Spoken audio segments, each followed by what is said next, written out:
Bom, galera, bem-vindo ao Live News BR. Para quem ainda não conhece, a ideia do canal é dar mérito para quem tem propósito. Então, a gente sempre vai falar com pessoas muito legais que vão agregar de alguma maneira que a pessoa que assista isso, ela saia melhor do que ela entrou, ou porque aprendeu alguma coisa, ou porque se divertiu, ou porque saiu motivada, inspirada, enfim. E hoje a gente vai falar com o mito Taíde, não posso deixar de falar, sou fã, meu filho é fã, um monte de gente é fã, precursor do hip hop no Brasil, pelo menos para mim. Fala aí, Taíde. Muito obrigado, agradeço. Tá tudo bom com você? Tudo Mel, certinho.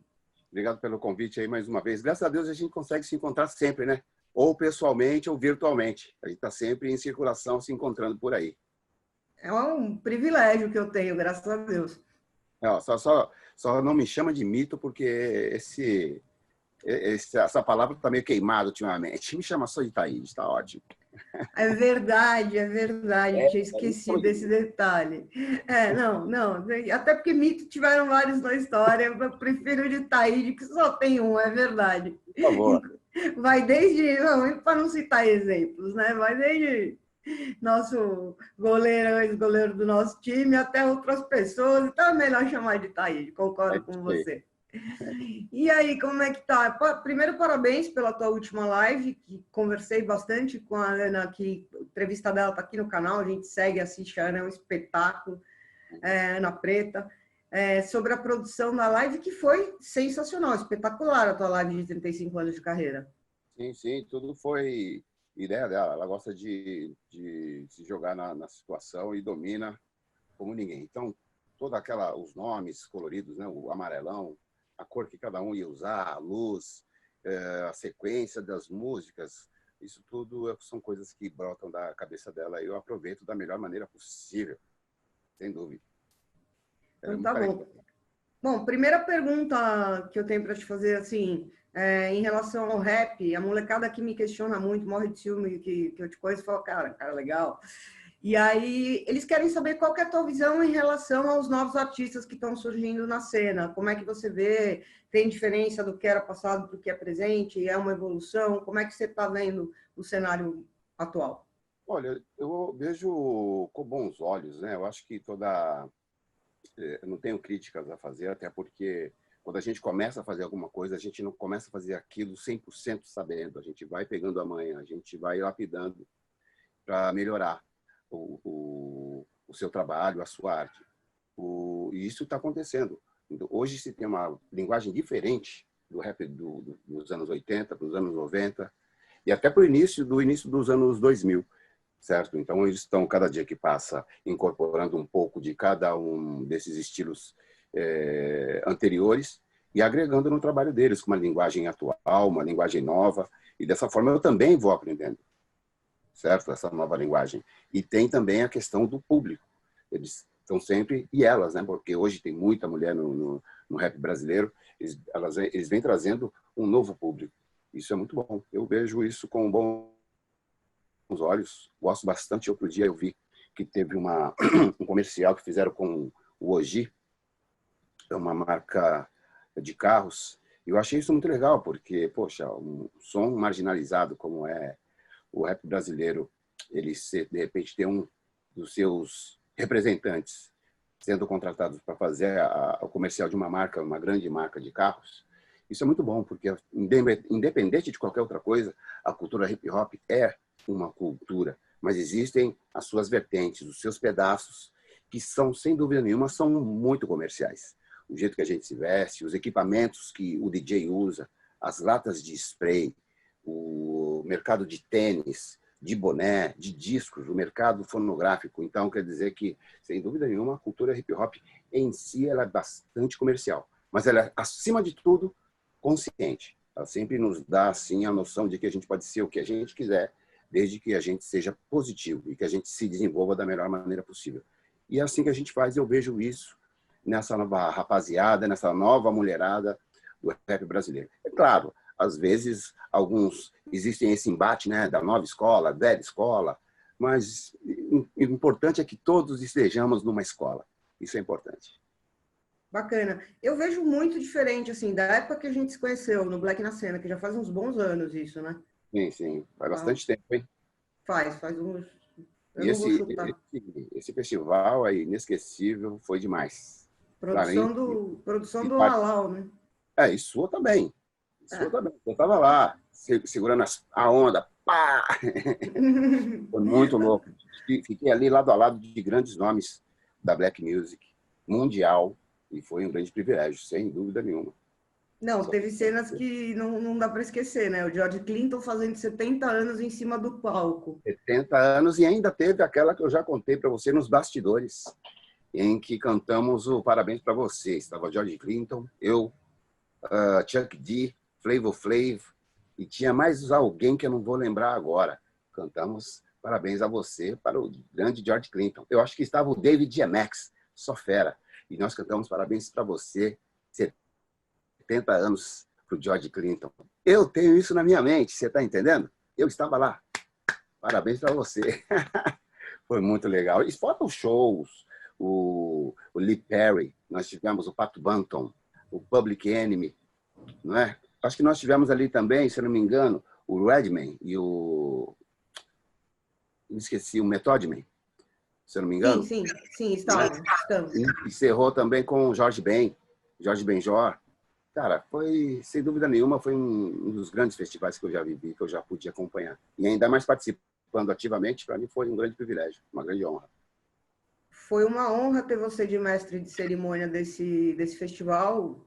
Eu lembro, eu herdei grandes amigos desse festival, você, o Rafa, que em algum momento a gente vai falar aqui com o Cortez. Mas o que eu noto muito é que na época que a gente fez o festival, para a época atual, deu uma popularizada no hip hop no meio da molecada que eu digo, a molecada que eu acompanho, né, que eu consigo acompanhar, que é a idade do João, a idade da Maia, molecada de 17, 18 anos. Assim, eu vejo que o hip hop hoje está muito mais presente e assim, ele rompeu a barreira das classes sociais. Ele não é mais uma coisa, ele é absolutamente plural e universal.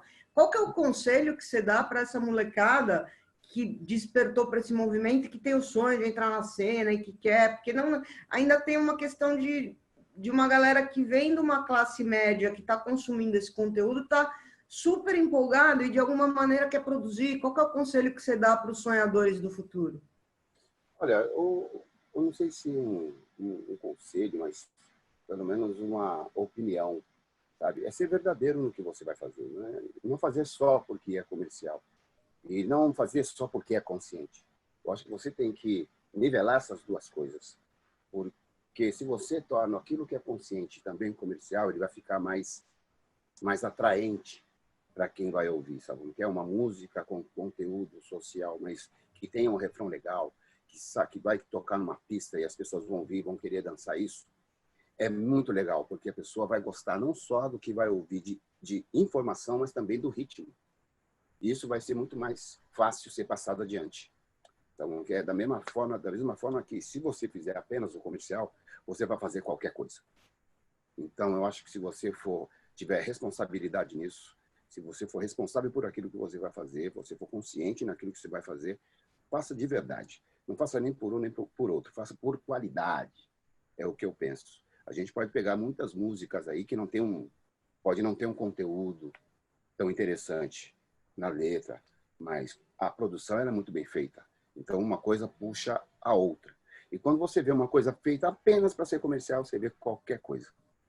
Qualquer coisa. E faz sucesso. Se você quiser fazer sua música se tornar sucesso, você pode conseguir isso de uma hora para outra, dizendo uma frase e não importa qual seja.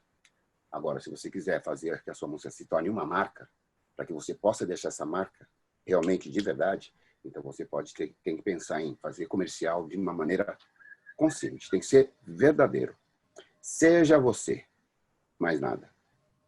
E é importante porque não é só uma questão da tua verdade. A partir do momento que você trabalha a tua verdade, você consegue impactar positivamente a vida de outras pessoas. Então, E aí se a cada tua um tem a sua verdade. É isso mesmo. Se a tua verdade está relacionada com conscientização, naturalmente você consegue extrair essa conscientização da outra pessoa, porque ela está vendo que aquilo tem consistência, tem propósito, né? Que é muito do que a gente está falando aqui. E deixa eu te perguntar, como é que começa? Conta como é que era a tua infância, como é que você cresceu, como é que foi se despertar? Conta um pouco para quem não conhece o Taíde lá de trás, a molecada que só conhece o Taíde. Às vezes o Taíde da Liga, o Taíde que é rapper, o Taíde que é apresentador, o Taíde que faz propaganda, assim. Conta um pouco para a galera mais nova quem é o Taíde. Algumas pessoas podem achar que eu já nasci velho, mas não, já tive infância. Eu sempre fui... Eu tive uma infância difícil, mas eu tive uma infância saudável. Eu sempre fui muito moleque de rua, brincava na rua o dia inteiro, até altas horas da madrugada, muitas vezes eu ficava na rua, porque era um Brasil diferente, eu sou de 67, então eu curti todos os anos 70, sabe como que é?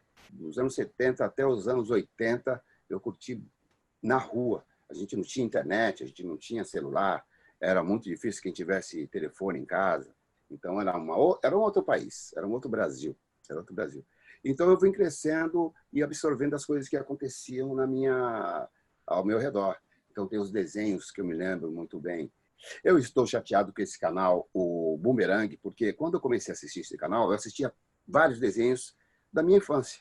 Então, consegui assistir os Herculoides, consegui assistir o Ligeirinho, consegui assistir vários desenhos daquela época. De repente, parou de passar.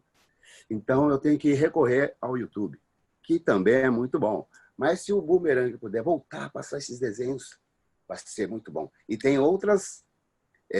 eu tenho algumas dicas. Por exemplo, Savamu. Vocês podem passar Savamu. Os Brasinhas do Espaço é bom demais. Shazam, legal. Tem vários desenhos que vocês podem passar. Bom, vamos retornar. Então, eu fico me lembrando dessa época dos meus desenhos preferidos da televisão. Você está entendendo? Outro dia eu tive num lugar que me deram de presente um carrinho de rolimã. Você acredita nisso? Nossa, eu andei muito de carrinho de rolemã. Eu me quebrei em muita ladeira com carrinho de rolemã. Muito louco, me deram muito louco, que ainda não usei. Não usei, foi falta de oportunidade, mas eu vou me organizar para pegar uma pista qualquer aí. Eu perdi uma unha inteira no carrinho de rolemã. Você quer saber quando eu era criança? Era complicado. Eu morava numa rua que no final dessa rua tinha um ladeirão. E a gente subia com a molecada de carrinho de rolemã e depois descia que nem uns desenfreados para baixo. Mas era todo dia, tinha sangue na pista, porque não era uma pista, né? Hoje em dia a molecada vai pista de skate, tudo liso, preparado, para o cara chegar lá. Não era uma pista, era uma ladeira que você se ralava no piche a hora que você virava lá. E voltava todo mundo feliz e machucado para casa. E tinha o desespero da curva. Se você estiver chegando perto da curva, já vinha logo o desespero, né? Então, a maioria das vezes eu não conseguia fazer a curva, ia direto no mato, ia direto com a cara no poste. Eu fui um garoto terrível, mas foi uma ótima infância. Independente das dificuldades, foi uma ótima infância, sem dúvida. Tenho muita saudade. Eu vejo uma molecada e falo, pô, eu queria ficar adulto. Se soubesse como é difícil ser adulto, nunca ia deixar de querer ser criança. Concordo muito, concordo muito. E como que você começou a despertar para a música? Como é que foi isso? Foi o primeiro, o primeiro componente que se fala do hip hop, os quatro vertentes, como é que é o segmento? Elemento. Elemento. O primeiro elemento para mim foi o break, foi a dança. Foi a dança. A dança foi que eu vi primeiro, foi a que eu primeiro aprendi a fazer. E a gente não tinha informações sobre esse tipo de dança, sobre o que a gente estava fazendo. Então, a gente copiava muito o que a gente via na TV e era o mínimo, nem sempre passava um videoclipe, qualquer coisa parecida. Começaram a ser publicadas algumas revistas sobre break, porque para a gente não chegou primeiro a cultura hip-hop. Primeiro chegou a dança. Chegou a dança, e da dança a gente ficou sabendo que existia a cultura hip-hop que tem o rap, que tem o grafite, que tem o DJ. Então, a gente foi aprendendo aos poucos, mas a dança foi a primeira coisa que eu aprendi. Depois, eu comecei a compor algumas letras de rap. Fiz a minha primeira composição, não vou lembrar, mas na minha primeira atuação, colocando voz em cima de uma música instrumental, foi em 86. Isso faz muito tempo. Foi em 86 e foi uma homenagem, simplesmente. Não foi na intenção de gravar um disco. Gravar disco veio só 2 anos depois, que aí foi em 88, que eu fiz a música, que eu gravei a música Corpo Fechado e Homens da Lei, na coletânea Hip Hop Cultura de Rua. Inclusive, eu acho que a primeira vez que eu mandei um som em cima de uma instrumental foi em 85. Eu acho que foi 85, faz bastante tempo. Então, de lá para cá, eu só vim aprendendo. Uma coisa puxou a outra. A dança puxou a música, que puxou pessoas de teatro, de circo, da TV, que eu passei a conhecer e fui me envolvendo. E hoje eu faço essas coisas aí que vocês me veem fazendo. Bom, só não faz o grafite, mas não precisa porque fizeram para você, né? Tem no seu clipe um grafite maravilhoso. Aliás, o clipe tá maravilhoso. Vou até, como é que as pessoas podem achar esse clipe? Tá no YouTube, certo? Esse clipe está no YouTube, se chama Hip Hop Puro. É uma música em homenagem à nossa cultura hip hop e também o videoclipe também em homenagem a um grande irmão nosso que já se foi, chamado Banks, e a gente, inclusive para fazer o videoclipe na São Bento, foi ele que nos deu uma força, ele que ajudou a organizar. E então esse videoclipe é também em homenagem a ele, porque a cultura hip hop é um grande universo, né? Ela junta todas as artes em uma só. É incrível. Então, quem vive disso, quem vive isso, sabe o que eu estou falando. Sabe muito.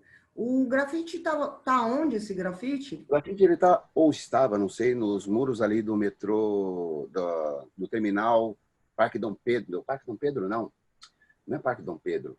Era ali perto do Memorial da América Latina. Tá. Barra Funda, não é isso? Terminal Barra Funda. Sim. Mas de qualquer maneira, ele está imortalizado no teu videoclipe. Isso eu achei muito legal. Ali no terminal Barra Funda, ali perto da rodoviária, está lá no murão. As pessoas podem ver. Ah, mas fizeram um outro grafite também em homenagem, que fica ali num prédio da São Bento, do lado da São Bento. Tem uma tartaruga estilizada com boombox. E lá dentro do boombox, se você prestar atenção, chegar perto, você vai ver que está na fitinha, dentro do gravador, está escrito Thaís DJ. Mais uma homenagem. Esse aí quem fez foi o Binho. O outro grafite eu vou perguntar já eu falo para você quem fez, lá da Barra Funda. Esse da São Bento foi o Binho que fez. E esse pessoal é super unido, todo mundo se conhece. Logo mais a gente vai ter o Bieto aqui, né? Que tem que dar mérito pro meu grafitão. Oi? Bonito esse quadro aí, hein? É uma parede? É parede, é o Bieto grafitou minha casa. Aqui tá quadrado, pensei que fosse um quadro. Não, é a parede, é bem grande. Deixa eu te perguntar uma coisa. Fazendo aí. Uma canequinha fechada. Ó. Muito olha que bom. Esse daqui, quem é esse daqui? Que é ele. Muito legal. Deixa eu te perguntar uma coisa. Como é que evolui, de repente, você se consolida no hip hop, no rap, tal, como DJ? Como é que você evolui para, de repente, um belo dia cair numa liga e aí vira apresentador e aí já é um artista bastante versátil e fica mais versátil ainda? Se foi planejado, se foi acontecendo, se foi divino, uma coisa levou a outra, como é que ocorre? Olha só, eu acredito que a minha curiosidade é que me leva a fazer essas coisas, porque eu sempre fui muito admirador de locutor de rádio, sabe? Eu sempre fui admirador de DJs e apresentadores. Eu sou fã de muitos apresentadores, Chacrinha, por exemplo, o saudoso Bolinha, esses caras foram grandes apresentadores que serviram de base para todos esses que a gente conhece, né? O saudoso Hugo Liberato, por exemplo. A gente tem aí o Faustão. Nós temos vários apresentadores que se basearam por esses apresentadores que chegaram antes deles. Esses caras eu já admiro há muito tempo. Então, quando me vem uma oportunidade de apresentar um evento, eu não digo não. Eu digo sim, porque eu quero ter a oportunidade de fazer aquilo que aquele cara que eu gosto faz também, que fez tão bem. Então, dali vem alguém que gosta do meu timbre de voz e quer saber se eu tenho como fazer uma locução. Eu aceito fazer a locução. Então, olha, a primeira locução que eu fiz, eu não vou me lembrar muito bem para quem foi, mas foi para um banco aí. A primeira vez que fiz locução, eu não sabia fazer locução. E a pessoa falou, você já fez locução? Eu falei, já fiz. Eu já fiz algumas locuções e tal. Então, vamos fazer um teste. Fizemos o teste e deu certo. Então, essa minha curiosidade me leva a fazer todas essas coisas. Porque quando eu não tinha emprego fixo, tudo que aparecia eu tinha que fazer. Então, eu tinha que fazer um bico de limpar um poço, tinha que fazer um bico de fazer carreto na feira, tinha que fazer bico de ser jardineiro, de ser servente de pedreiro, de trabalhar numa firma. Então, eu não podia escolher a profissão, o trabalho, já que eu não tinha profissão. Eu não podia ficar escolhendo, então eu tinha que trabalhar. Acredito que hoje acontece a mesma coisa. Eu não escolho o que eu vou fazer. Eu simplesmente digo sim, porque se é uma coisa que eu ainda não fiz, eu quero aprender. Então, eu vou ali, estudo um pouquinho antes de fazer para ter uma noção. Então, tudo que eu, por isso que eu digo sempre que eu sou um operário do hip hop, porque essa parada de fazer as coisas, eu me inspirei muito naquilo que eu aprendi com a cultura hip hop, sem dúvida nenhuma. Não, eu acho que é o caminho certo e eu acho que é o caminho que as pessoas deveriam adotar, que é vai para frente, faz, realiza, não fica pensando no que vai dar, faz, vai vir, o resultado vem. Um ator francês, ele mora no Rio de Janeiro, eu morava no Rio de Janeiro, eu estava vendo uma entrevista dele, e ele falou uma coisa que eu concordo muito, ele falou, aqui no Brasil existe uma cultura que é o seguinte, a pessoa que é ator ou atriz não pode ser diretora ou diretor, tem que ser ator ou atriz. Aquele cara que é diretor, ele não pode querer ser editor, ele tem que ser diretor. Isso é triste, isso é muito triste, porque te limita. Você sabe fazer outras coisas, mas te condicionaram a fazer uma só. E isso é muito triste. E ele falou, por isso que aqui no Brasil a gente não vê tanta coisa, uma tradição grande de atores ou atrizes que se tornaram diretoras. Existem essas histórias, mas a gente só se pega no ator, na atriz, ou na diretora, ou no diretor. A gente nunca junta os dois personagens numa pessoa só. E é triste, né? Porque a gente pode fazer o que a gente quiser. Exatamente, você pode ir atrás do teu sonho, do tamanho que ele for. Inclusive, eu estava conversando isso com o nosso editor, que edita o vídeo aqui, o Rafinha. O Uhum. Rafinha é o editor de vídeo que está nesse projeto comigo, mas ele é músico, entendeu? Um super compositor, Rafael Moromizato. Depois dá uma olhada na música dele, a clássica, você vai curtir. Legal. Mas era justamente isso, mas eu me posiciono como músico ou eu me posiciono como um cara que é editor de vídeo? Ué, por que você não pode ser os dois? Uhum. Por que eu não posso ser apresentadora de canal e mentora de startup? Eu posso ser os dois. Sim. Então, acho que essa pluralidade, ela só agrega. Agora, Sim. voltando a falar você falou de algumas coisas que te inspiram, que te fazem ir lá para frente. Eu estou vendo muito o teu trabalho aí nos Sons da Rua. Outro dia eu acompanhei uma com o Rincon Sapiense, foi super legal. E Isso como é que mesmo. está sendo esse seu trabalho? Você já era, pelo que eu entendi, esse projeto começa. Quem me contou disso foi o DJ Grandmaster Ney.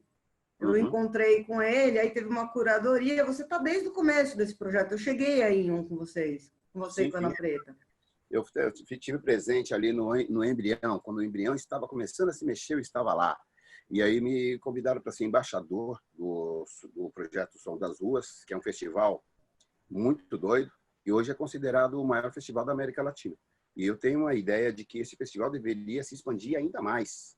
E além de ser um festival focado em novos talentos do rap brasileiro, deveria também ter a mesma força com os outros elementos da cultura hip hop, sabe? Eu acho que deveria ter também concurso de dança, de grafite, de DJ, juntar os 4 elementos e fazer disso o festival Sons da Rua. Porém, eu também sei das dificuldades, eu sei que nem tudo é fácil e nem tudo é possível. O importante é a gente ter um festival do porte dos Sons da Rua aqui no nosso país, né? A gente tem, eu tenho um grande, no meu currículo vitae, eu tenho grandes festivais já inseridos na cultura hip hop. Nós tivemos aí os Sons da Rua, que a gente está falando agora, o Black na Cena. Eu participei do Skull Hip Rock, que também foi bem legal. Também eu fui o mestre de cerimônia e me apresentei. Então eu tenho assim no meu currículo vários festivais muito legais. E também participei do Festival do Louco, que foi em 99, que até hoje é um dos festivais mais legais quando se fala de festival de hip hop, porque ali veio De La Soul, Africa Bambaataa Soul, Sonic Force, veio Common, veio várias feras do rap norte-americano. Foi muito legal. E aí teve concurso de break, aliás, racha de break, racha de b-boy, de MC, teve apresentação de DJ, teve várias exposição de grafite. Muito legal. Muito legal essa trajetória. Aliás, Black na Cena, eu lembro, eu posso falar que a gente sobreviveu, porque foi divertido, mas foi intenso, né? Foi intenso. E o que teve de bastidor aquilo? E você de mestre... Vem pra cá e tal, não parava. E aí, Mel, peraí. E aí, Mel, peraí. Nunca parava. E você também apresentando todas as atrações como mestre de cerimônia, tiveram histórias engraçadíssimas, desde BO violento, assim, de problema, e a gente estressado lá, todo mundo, Ah, Nisticó. você citou aí o Grandmaster Ney, também é outro ponta firme, né? Ponta firme demais. O Grandmaster Ney é ponta firme. Eu conheço o Grandmaster Ney desde do final dos anos 80. O Grandmaster Ney. Ele foi um cara atuante na Chic Show, a equipe de baile lendária aqui de São Paulo. Ele já era atuante, já era um cara de nome dentro dessa equipe. Ele fez dupla com o Nathanael Valêncio, que já não está mais entre a gente, e também era outro DJ das antigas. Grandmaster Ney lançou a dupla, não foi ele, desculpa, junto com o Nathanael Valêncio, lançou o projeto SP DJ. São 20 horas. 20 horas anunciaram aqui. E fundou o SP DJs. Ele é um cara que foi o primeiro DJ de baile que eu vi ir na São Bento, porque a São Bento a gente não gostava muito de receber DJs de baile. Ele foi um dos primeiros ali que mostrou que essa convivência, além de possível, era importantíssima. Então, o Grandmaster Ney, ele tem o meu respeito, sem dúvida nenhuma, eu gosto muito dele. Não, tem o Taíde é você. O outro cara que foi muito, é mais novo, um pouquinho que o Grandmaster Ney, mas que foi muito atuante, que eu gosto muito, é o DJ Magu, que estava, inclusive, com a gente lá na produção. O Magu, ele é o cupido que me fez me encontrar com a minha esposa, Ana Preta, para você ter uma ideia. Ele tinha o show bar ali na Cardeal Arco Verde e eu sempre ia curtir esse baile. E um dia eu cheguei e falei assim, olha, esse é o Taíde, meu convidado, quero te apresentar. E a partir desse dia, me apresentou a Ana Preta, e a partir desse dia, ficamos ali, tá ligado? E hoje nós somos casados, temos uma filha, temos uma família. Então eu agradeço ao Magu, grande Magu, gosto muito dele também. Grande Magu, muito gente boa, adoro ele, espero poder ter ele aqui em algum momento também. Acredita que é nós, acredita que é nós. Ele sempre fala isso, né? Acredita que é nós.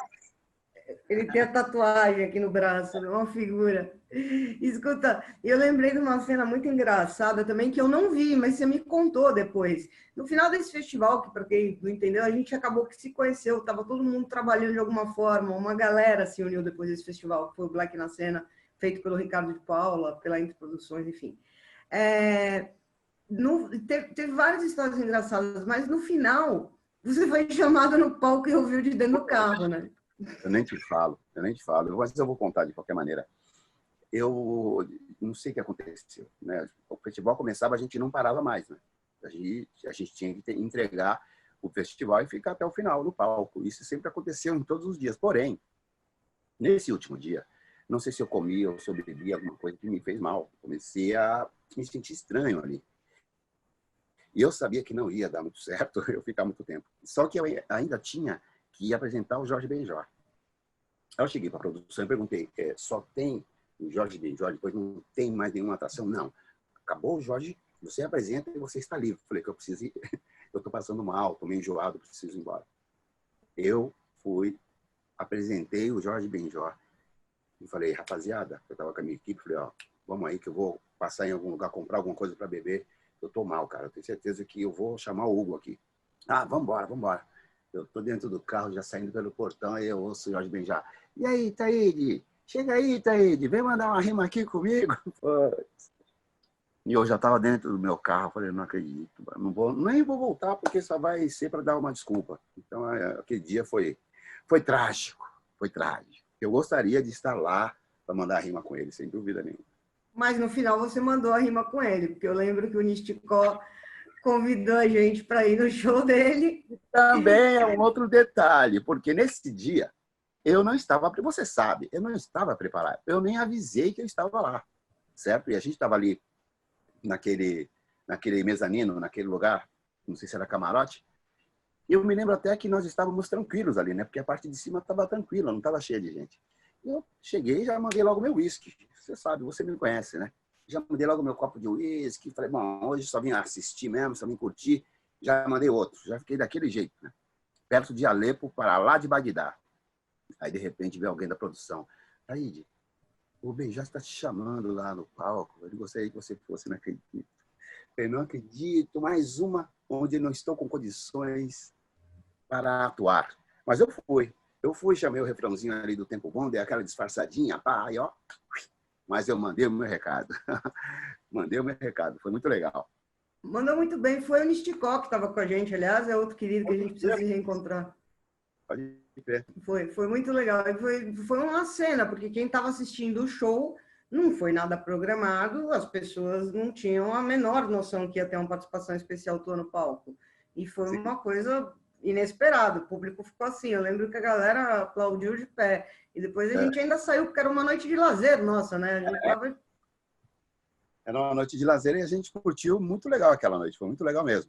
Só que se eu soubesse que eu ia receber aquele convite, eu teria deixado meu copinho para depois, né? Esperado mais um pouquinho. Mas tudo bem, foi legal, foi divertido. Quanto mais espontâneo, melhor. Olha aí, se tivesse programado, talvez não teria saído tão bom. É verdade, concordo. E escutei agora, próximos passos. Eu já vou dar um spoiler aqui, que eu sei que vocês estão programando já uma mega ultra live de novo. Estamos aí programando e organizando uma live nova. Provavelmente vai ser Taíde de convidados. Estamos definindo isso, mas provavelmente vai ser isso. E fora isso, também tem uma outra live onde vai ser só as mulheres. Então vai ser a Ana Preta, Supa Flá, Ieda Rios, Débora Crespo, Nisive. Então vai ter aí uma live também só das mulheres. Aguardem. Aliás, assistam a entrevista da Ana Preta, que já está aqui no canal também. Ela fala bastante sobre, cita todas essas pessoas, algumas que inclusive estão sendo produzidas pela Apenas Produções, que é a produtora de vocês. E ela dá bastante pista aí do que vai ser essa live. Para quando que a gente pode esperar isso? Olha, não tenho data definida, nós temos uma ideia, mas vai ser o mês que vem. E a gente vai anunciar antes com a data certa, horário, tudo bonitinho, para ninguém perder esta super, hiper live. Aproveitando que quem pode fica em casa, e aí quem está do outro lado está se esforçando, inclusive, para gerar conteúdo bacana para as pessoas ficarem em casa de maneira até mais confortável, né? Um Então, pouquinho assim... do tédio, né? Se divertir um pouco. Exatamente, exatamente. Bom, Taíde, putz, obrigada, gratidão, um prazer ter você aqui, teu tempo, tua energia, tua luz, tudo. Assim, fica à vontade para passar a mensagem que você quiser para as pessoas que nos assistiram até aqui. Galera, curte o canal, assista as outras pessoas, o conteúdo tá bacana. Certo, Mel, muito obrigado também pelo convite mais uma vez. Sempre que você chamar e a gente puder, a gente está aqui de braços abertos, você sabe disso.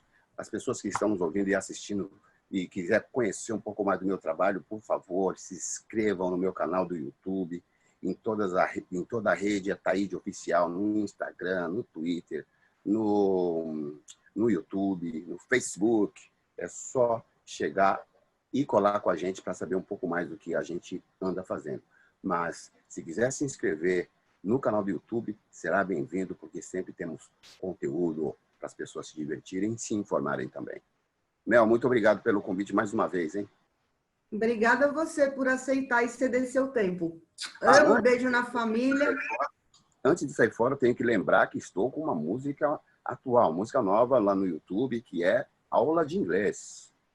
Temos lyric vídeo e essa aula de inglês é uma música que acabou de sair do forno, que faz um trocadilho entre o português e o inglês. Por isso que se chama Aula de Inglês. E também, antes de acabar, não menos importante, uma coisa que eu acho que tem que dar mérito também, assim, nesse momento, algumas empresas estão ajudando a financiar alguns projetos, que são os patrocinadores, sem eles não existiria o espetáculo. Então, assim, quem são essas empresas que estão te apoiando? Porque eu, pessoalmente, gostaria de agradecer a elas. Olha, eu tenho uma empresa que me apoia, que é a Chronic, está sempre lado a lado com a gente, eles sempre chegam com o visual da nossa equipe, a gente está sempre colando com eles e faz tempo este apoio, né? E eu tenho a minha empresa que ela faz de tudo para que as coisas possam acontecer, não só para a gente dar apenas produções, mas para outras pessoas também que precisam.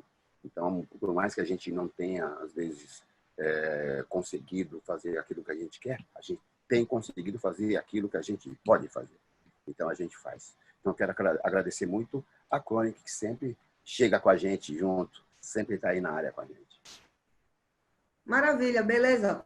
Missão cumprida, gente. Beijo grande, beijo pra Aninha. Juízo aí, hein? Se cuide. Eu também. Beijo, valeu. Tchau, tchau.